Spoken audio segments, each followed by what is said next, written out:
ما أهرب أنا برات سوريا.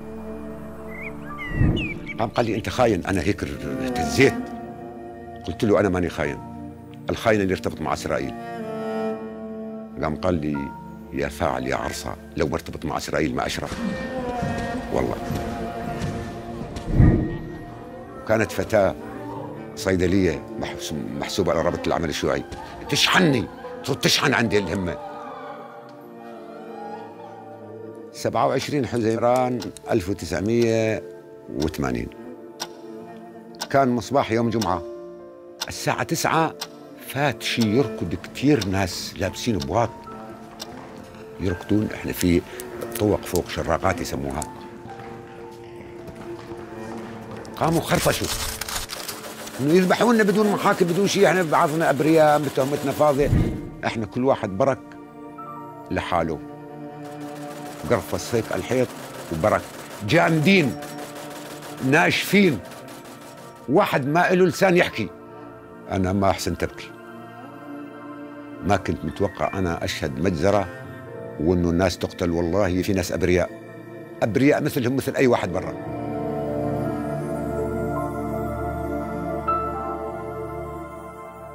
انا خالد عقلة سليمان من محافظة إدلب، قضاء المعرة، قرية اسمها خيارة. أنا مواليد 48. انتسبت لحزب البعث بال71، وبعدين رفعوني. أنا صرت قيادي هناك، عضو قيادة مؤتمر قومي ببغداد. 78 أنا اعتقلت وأطلق سراحي بال2004 تموز 2004، 18 تموز 2004. التهمة كانت بعث العراق القيادة القومية هناك، حكمت بالإعدام وظليت محكوم بالإعدام ل 92. ب 92 مخفضينه للمؤبد، يعني بعد ما ضربوا العراق منزلينه للمؤبد. وصلت سنوات سجني ل 26 و10 أشهر. أنا كنت شاب يعني، تأثرت بالأحداث، أحداث أيلول وبعد ما كنت بالجندية يعني آخر أيامي، بعد ما سرحت من هيك التقيت مع الفلسطينية وتأثرت. بعدين رحت انتسبت للثورة الفلسطينية وظليت شي سنة وشهرين بالثورة الفلسطينية. وكانوا الشباب الفلسطينيين بهذيك الأيام يعني أصحاب محنة، يعني مسيسين، وكنا نعرف بالأسابيع الأولى أنه هي الحركة التصحيحية ضد القضية الفلسطينية بعكس ما الإعلام أو عكس ما يحكى. وبدأت أبحث أنا على حزب معارضة أو كذا، وبعدين وجدت الحزب ما كان في معارضة بهذيك الأيام إلا العراقية تتبنانا وتتبنى أحزاب معارضة، فانتسبت للحزب البعث بالعراق. إحنا ارتبطنا بالعراق كقيادة حزب، كانوا قدامنا ناس مرتبطين كثير يعني السوريين اللاجئين قاد، فإحنا ارتبطنا إحنا أن تنظيم، إحنا نقوم بدور تنظيم، ليس نقوم بدور مخابراتي أو دور كذا. بالسبعينات يعني هو لما أطلق الأمن، وعلى أساس إطلاق كثير شغلات، بس إحنا بالنسبة لنا كنا هالكلام كله ما إحنا مقتنعين فيه، يعني عبارة عن أداة له. فصارت الدولة الأمنية، يعني دولة أمنية، هي بالأصل دولة أمنية، حتى قبله كانت دولة أمنية، بس عاد هو شدد القبضة كثير. يعني أنا حكمني إعدام على رأيي بهديك الأيام. إحنا نعرف، احنا عايشين بالبلد هون، عارفين يسجن على رأيه ويسجن على، عارفين الوضع، كنا عارفين الوضع وعارفين ممكن نحكم بالإعدام حتى قبل على رأينا، لأنه الوضع كان هكذا. بالاعتقال أنا عدة مرات كنت قبلها أتلاحق وما أعتقل. وفي ناس عن بعد يعرفوك، يعني شاكين شكاب، يكتبوا تقارير، ينمسك ناس، يكونوا حاطين ناس معي ينمسكوا. أنا ما بطلع برا، بس أنا حذر ما انمسكت، إلا أنه بعدين اعتقل عندي مراسل. أنا كنت حاط شاب مراسل يجيب لي بريد من بغداد، يعني رئيس الخط عندنا بهذيك الأيام يجي بريد، فاعتقل هذا الشاب. أنا ما كنت بدي أروح إلا أطلع الشاب هذا من السجن أو بعرف عنه شيء، بالرغم أنه عرفان الشاب هذا بده يعرفني والوضع خطير جدا، ولكن أنا رحت أحط له واسطات عن بعد. فالمخابرات طلع الدعاية أنه هو ممسوك مشان شيء ثاني، هو مشاك يروح على السعودية ومدري إيش وكذا إلى آخره. والله وبدأ عندي يعني شوية هيك استقرار. وأحدى الواسطات قال لي بدي أنا أطلع اليوم بالليل، تعال روح معي على إدلب على المحافظة ونركبوا معنا ونجي. ثاريه هو مرتبط معهم، وأنا ما كنت متوقع أنه هذا الرجل أنه يعني يفرط فيه، لأنه كان بيني وبينه معرفة كويسة. انا وقفت يعني شيء 300 متر 400 متر عن الفرع، وقلت له روح هاته. كان معي ابن عمي ما له علاقه باي شيء، بس كونه كان راكب معي، شايف؟ فبدانا ننتظره يجي يخبرهم انه انا جيت يعني هون. فاجوا سكروا الشارع من الامام بعيد ماني شايف انا، واجوني مخابرات من ورا بيوسف. انا تحركت، انا راكب بالسياره، فحركت انا، حركت وانهم حاطين سيارات بالشارع بالعرض وبواريد من ورا ومن قدام. اعتقلوني بإدلب، ما سالوني خالص.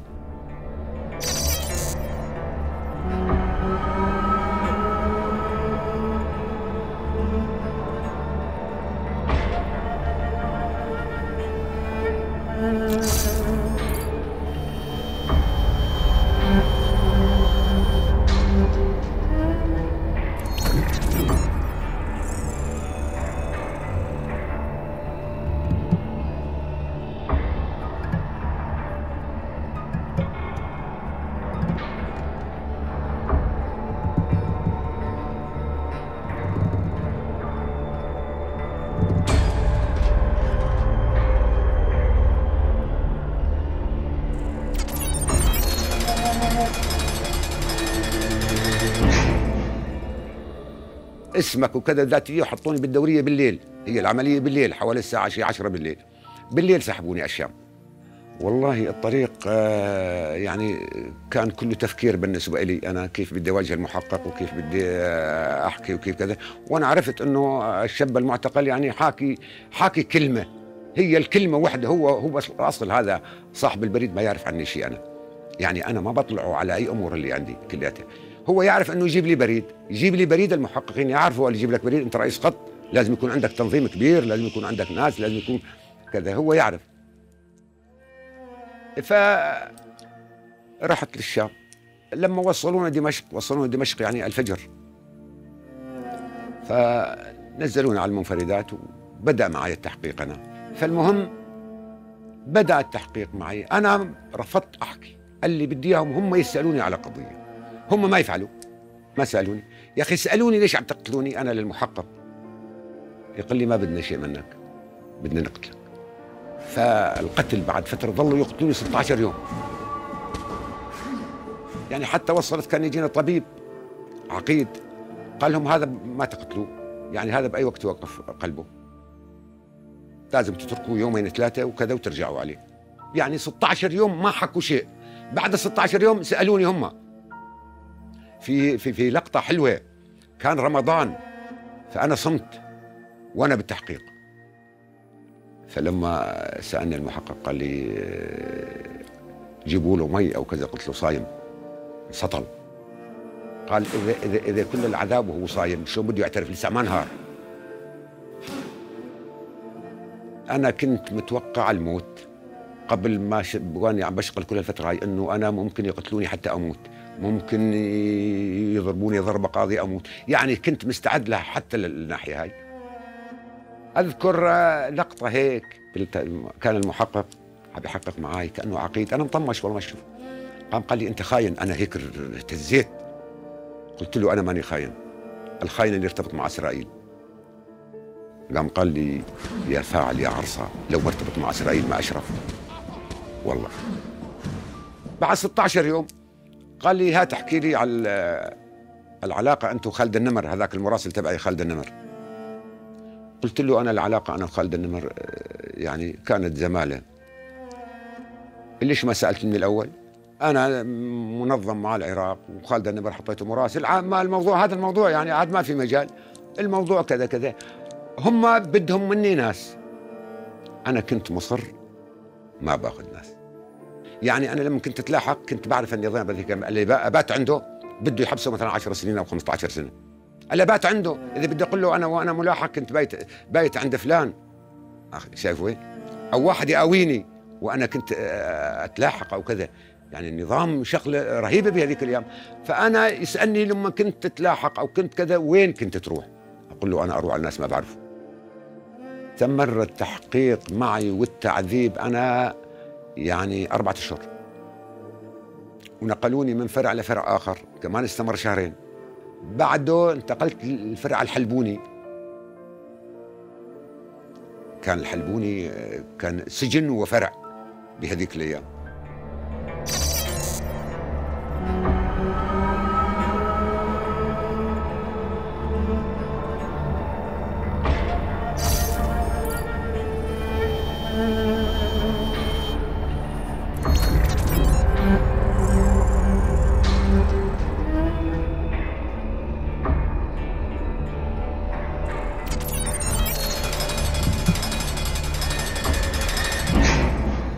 عادوا معي التحقيق شهرين، وكانت فتاة صيدلية محسوبة على رابطة العمل الشيوعي، فكانت هي شجعتني وخلت عندي حافز. كانوا يقتلوها أكثر مني.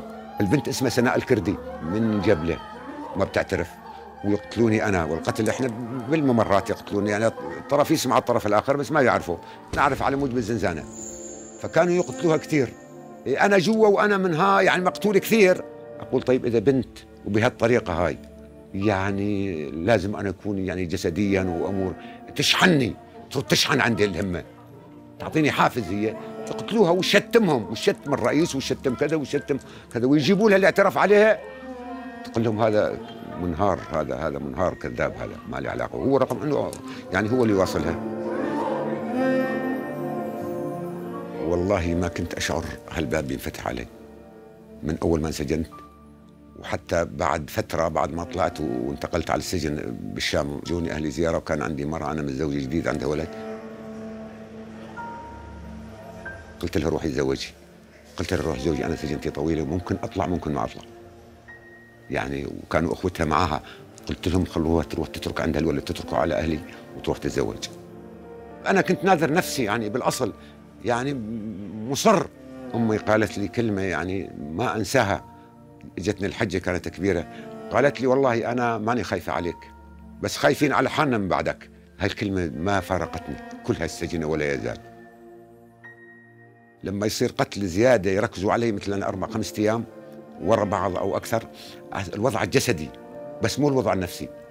الوضع الجسدي توصل لدرجة أنه جسديا يعني ما عاد، يعني لما ضعف رجلي كلها طاروا، والإجرين وارم كتير، أسود الدم مخنق، يضربوا بالخيزرانات بالكرابيج، الدم تنفجر الرجلين تتفتح الدم يطلع، يعني انت تتاثر جسديا وليس نفسيا. نفسيا يعني معنويه عاليه جدا بالرقم الحاله هاي. ما اعطيت معلومات الا اللي احسن انا يعني اخفف منها او احولها. انا كان في واحد من اللي كانوا منظمين عندي كنت حاب اخذه، وقلت له بعد ما طلعت لقيته طيب، قلت له أنا كنت يعني حاب أخذه لأنه كان ثرثار يتعامل مع الناس هذول المخبرين والناس بطريقة غير صحيحة، فحاب أخذه. بس مشكلته بس أخذته جاب 50 واحد، جاب 100 واحد. قلت له أنت بعد ما طلعت شفته أنا ختيار، قلت له أنا شفعت لك إنه ما تجيب ناس، هاي اللي شفعت لك. بده يجيب ناس 100%، بده يجيب نساء حتى، يعني بده يجيب ناس. فشفعت له هاي عندي والله، ولا كان نام 20 سنة.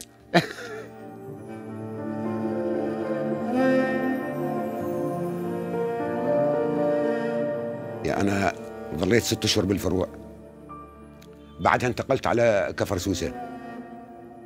كفر سوسة سووا سجن وأخذونا السجن جديد، يعني السجن لسه الطين جديد، يعني أول ما أسسوا السجن بالإدارة كفر سوسة احنا أول ناس اجونا رحنا السجن.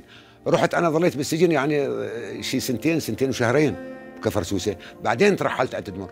أول ما رحت على كفر سوسة كانوا معايا الشيوعية أكثر من فصيل، كانوا معارضة غير الفصائل الشيوعية اللي كانت هي مرتبطة بالجبهة التقدمية هذول. يعني كانت معي بهذيك الأيام رابطة العمل الشيوعي، وكان معي حزب العمال الشيوعي، وكان معي حزب الفصيل الشيوعي، وكان معي اتحاد الشقيلة التونسي زاد ماركسيين، في ناس من جماعة الجراح ناصريين.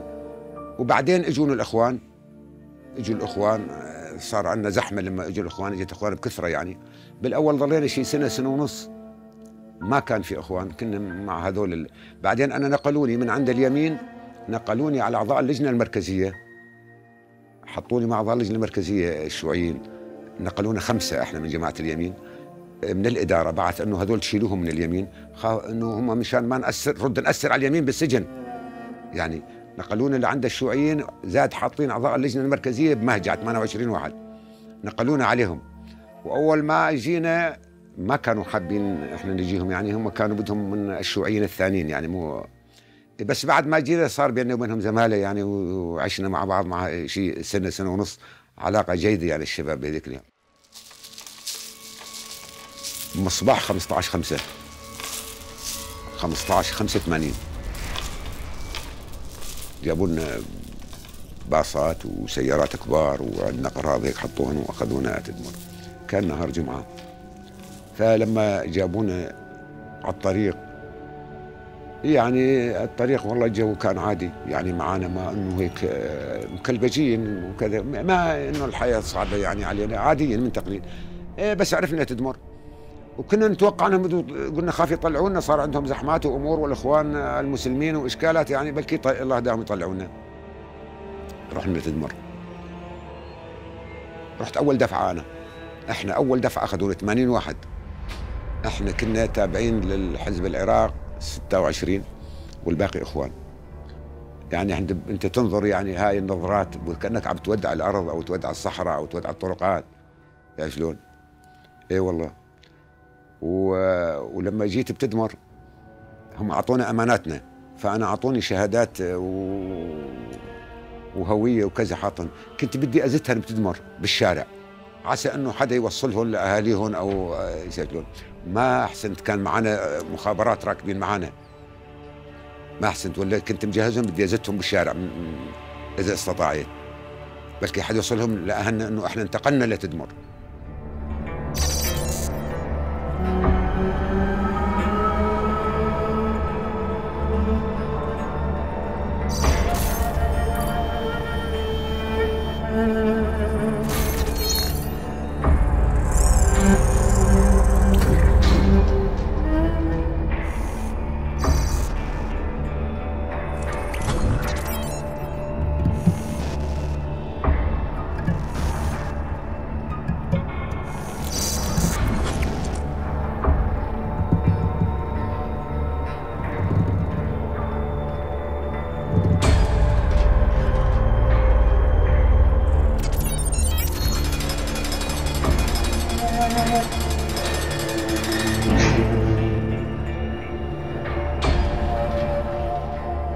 أول ما دخلنا تدمر فرزونا عن بعض، لأنه راح معنا مدير السجن اللي هو كان سجننا بالشام، وعطاهم جداول إنه إحنا غير إخوان، فحطونا بباحة الرابعة،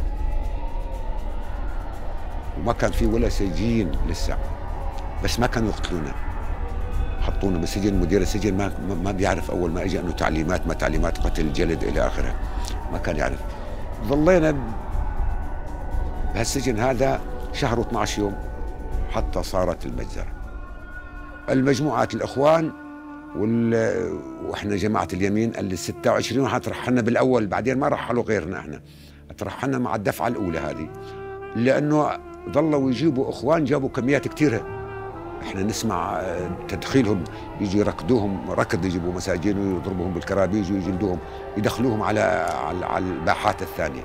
والله أنا أقدر يعني من 1200 لل 1500، إلا أنه تقدير. بتدمر حفلة اسمها حفلة الاستقبال، مهما كان واحد بده يجي بده يسوي الاستقبال. احنا الدفعة الأولى الوحيدة اللي نفذنا من المعرض، لأنه ما بيعرفوا كيف يعاملونا، هي الدفعة الوحيدة، احنا 80 واحد بس نفذنا من الاستقبال هاي، بس عاد بعدها صار استقبالات كثير.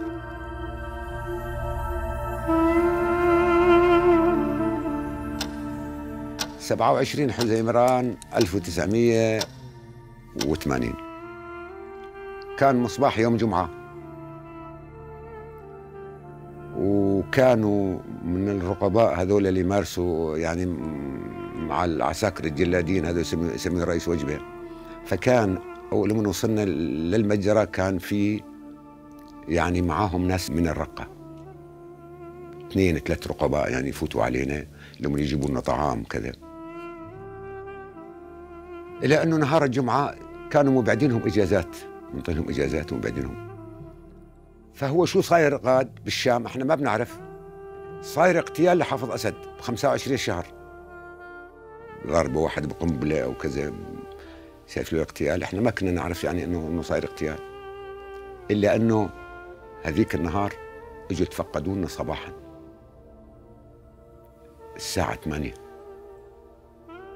اجوا يتفقدوا. طبعا في معاهم شرطه يتفقدوا، مثلا ما هجى على 16 الشرطه يروحوا على 17 جهزوا حالكم على التفقد. نجهز حالنا نوقف 5 يفوت يعدنا هذا الوجبه بيستلم ويروح.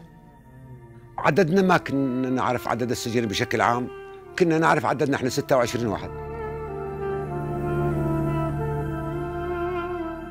فاتوا مجموعه كثيره ومعهم ضباط 2، ضابط معاون مدير السجن هو كان اول شايفينه احنا اول ما جينا استلمنا من هذولي، وضابط اخر بيده دفتر وعم يعد. الضابط الاخر اللي عم يعد احنا مفتحين، فوتوا يعدونا واحنا مفتحين، راد كمامه من تحت الموهات، فكنا نعرف احنا لباس سرايا الدفاع او الوحدات الخاصه لباسهم موه. اجى فات قرأ اسماءنا كلياتنا هذا الضابط اللي معه، قال مو كلياتكم يمين مشبوه؟ قلنا له بلى. قال في منكم حدا برا؟ قلنا له ما بنعرف، احنا اللي اجينا هذول احنا ما بنعرف اذا في حدا يعني نقصد انه تهمة اليمين. قلنا له ما بنعرف. قال في حدا معاكم هون ما طلع اسمه؟ قلنا له ما في، كلياتنا طلع اسمائنا لانه حسب الجدول هذا تبع الذاتي. قالوا سكر عليهم، سكروا علينا. راحوا، احنا شو توقعنا؟ توقعنا بدهم ينقلونا، فكل واحد عنده لباسه كويس او كذا، يجينا لبسنا يعني لباسنا وكذا من الساعة 8 للساعة 9. الساعة 9 إلا 5 يعني فات شي يركض كثير ناس لابسين بواط يركضون. احنا في طوق فوق شراقات يسموها، فات عالم كثير ركض، ما هو انه شغلة يعني اعداد. وقفوا على حيطنا، احنا حيطنا يصير على الباحة اسمها الباحة الثالثة، وقفوا على حيطنا الباب تبع ابو الباحة الرابعة، وقفوا على بالباحة الثالثة. والله ما صار صوت ولا حكي انه نسمعه، احنا حاطين اذاننا بدنا نسمع شيء.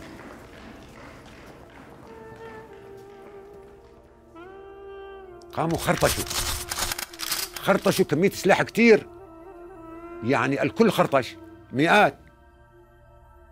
لعما احنا بدأنا نطلع على بعض ما حد مستجري يقول شو بده يصير. خرطش السلاح كثير، وبالعادة السلاح ما يفوت السجن. والله حاطين احنا هيك بدنا نسمع، ما سمعنا انه تفرقوا بالاشاره، او هم متفقين تفرقوا بالاشاره. ما كنا متوقعين، بس تخوفنا من الخرطشه، بس ما حد يتجرأ. يعني واحد منا بده يقول للثاني يعني انه يذبحونا بدون محاكم بدون شيء، احنا بعضنا ابرياء بتهمتنا فاضيه، يعني ما لا متحاكمين ولا شيء ولا. صارت الساعه 9 بالضبط، في على جهتنا الشرقيه في مهجعين اسمها ال5 وال6، مهاجع كبار مفتوحات على بعض مليانات عالم مكتظه يعني فيها الناس. قام انضربت فيهم قنبله من النافذه من فوق. هي انضربت القنبله، هي اطلاق النار من جميع الجهات، يعني ما عاد نعرف من اي جهه.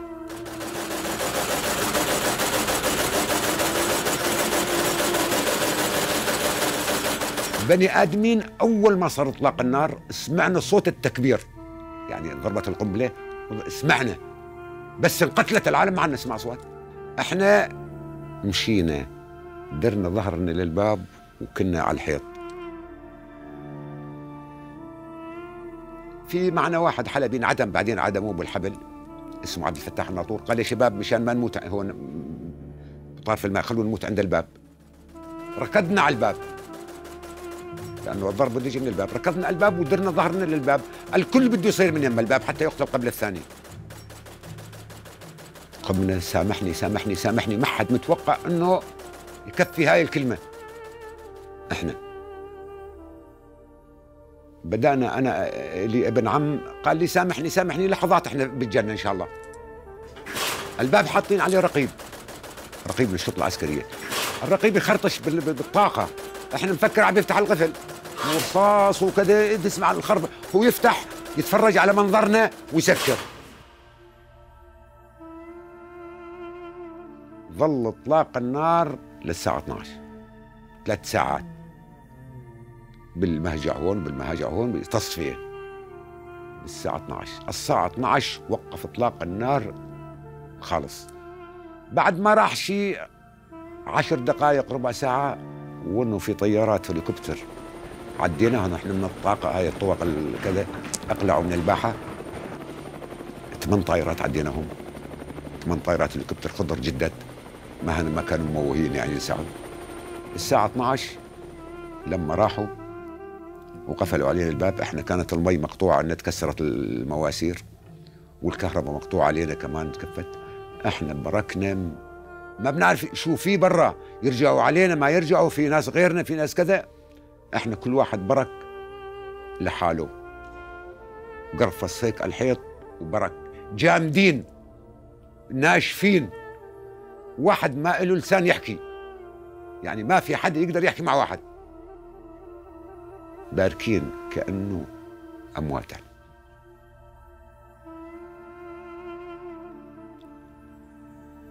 طبعا احنا كنا نطلع من هي باحتنا الرابعة صغيرة وفيها عدد مكتظ، الدنيا صيف،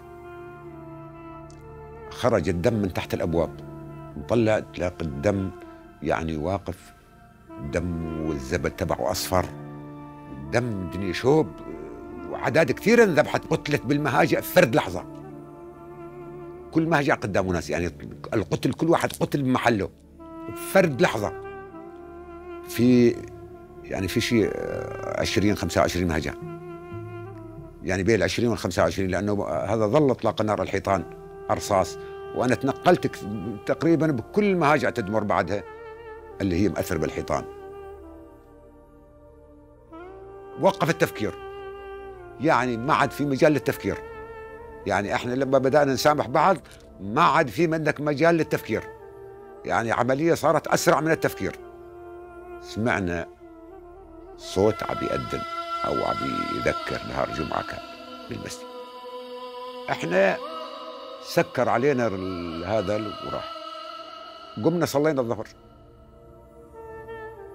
جمعة، كان ما واحد إزيدي قام صلى معنا، كان معنا واحد من دير الزور كان أمين فرع أول قاد أيام شباط، كمان صلى، ما كان يصلي، راشد الرداوي اسمه أبو أكثم. ما كنت متوقع أنا أشهد مجزرة وإنه الناس تقتل، والله في ناس أبرياء مثلهم مثل أي واحد برا، ما كنا متوقعين ولا يقتلونا. أنا ما أحسن تبكي، أنا ما بحسن أبكي.